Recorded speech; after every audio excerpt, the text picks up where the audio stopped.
secours! Cet homme essaie de me voler ma valise. Quoi? Attendez, non, mais qu'est-ce que vous racontez? C'est mon sac.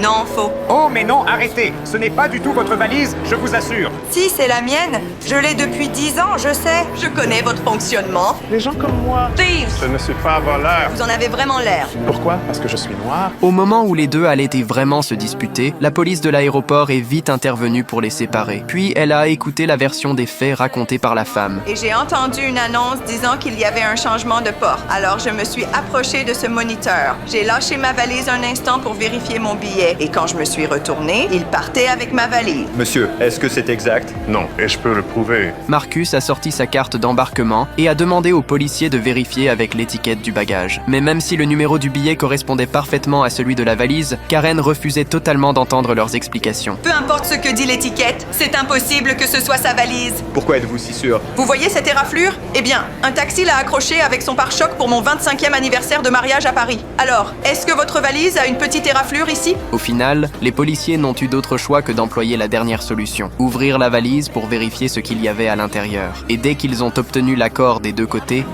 Je crois qu'on a la réponse, à moins que ce chemisier ne soit à vous. Ce que je vous ai dit? Je ne sais même pas comment c'est arrivé. Moi, je sais. Vous avez essayé de voler ma valise, je vous ai pris. Non, je jure, je n'essayais pas de voler votre sac. On a dû échanger nos sacs. Karen ne voulait absolument pas écouter les explications de l'homme et la police l'a directement interpellé. Mais juste avant le décollage du vol, les policiers ont rapporté une autre valise devant Marcus. Mes excuses, monsieur. Je crois qu'il y a eu un petit malentendu. Il y a eu une confusion quand vous avez réservé votre billet pour votre vol ce matin. L'ordinateur a sorti 2 étiquettes de bagages identiques. Une pour vous et une pour la dame de tout à l'heure. C'est pourquoi vous avez pris son sac.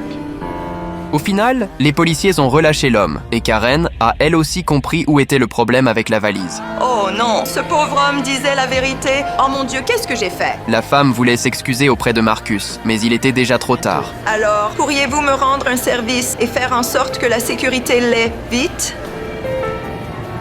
Oh, mais vous êtes déjà là, vous? Pas d'inquiétude, je ne l'ai absolument pas volé, je l'ai payé de ma poche. Croyez-le ou non. J'ai peut-être surréagi, mais ce n'est pas du tout à cause de ça. C'est à cause de ce que je transportais dans ma valise. Karen a expliqué pourquoi elle avait perdu le contrôle. Dans sa valise, il y avait des souvenirs laissés par son mari. C'est pour ça qu'elle avait réagi de manière aussi excessive sur le moment. Mais ça n'excuse pas ma façon d'agir. Et après lui avoir présenté des excuses sincères, les deux ont finalement réussi à se réconcilier.